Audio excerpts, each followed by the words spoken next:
As a school-based OT, our job is to help the child be successful in the curriculum, in the classroom. There's kind of two different components that we work with. The self-regulation skills, so the focus and attention within the classroom, and then the pull-out piece is when we're working on the visual motor skills, the visual perceptual skills, the fine motor skills, all of those combined. We work with a range of students from all populations throughout our local districts. We kind of focus on academics, leisure participation, self-care skills. We kind of go through a lot of different facets to make students successful. So our main goal is to kind of break down those barriers and provide the strategies and plans and supports that students need going forward to be successful. We can service kids in a variety of different settings. I'm in an early childhood classroom one whole day where I'm in a preschool program supporting that preschool program.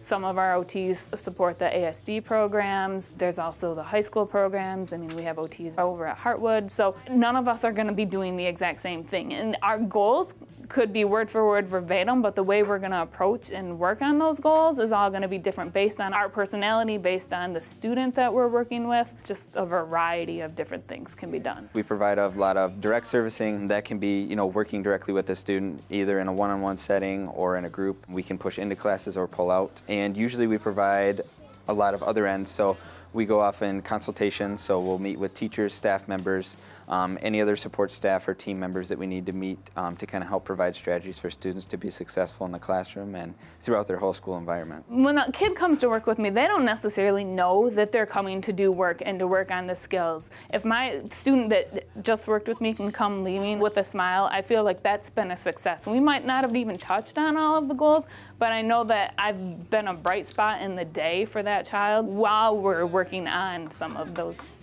skills. As OTs, we're constantly advocating for the independence of the kids. Like, that's part of our role as the OT is we're trying to put accommodations into the classroom so that they can be successful in the classroom and still focus and attend, so that they can do things independently in the classroom, such as writing or cutting, without having to have a paraprofessional next to them. So we're advocating for that independence. Collaboration, if you're on an IEP, there is a team, the special ed teacher, the gen ed teacher, the parents, any of the other service providers. So we're constantly collaborating with team members to make sure that we're all on the same page and doing the same thing for the student. In providing the necessary tools that student needs. So if it's working on pencil grasp, it's providing grips, it's working on a functional way to hold the pencil so they're successful when they're completing handwriting tasks. That's just kind of an example that I'd love to see kids grow, because you can really see them progress throughout the year.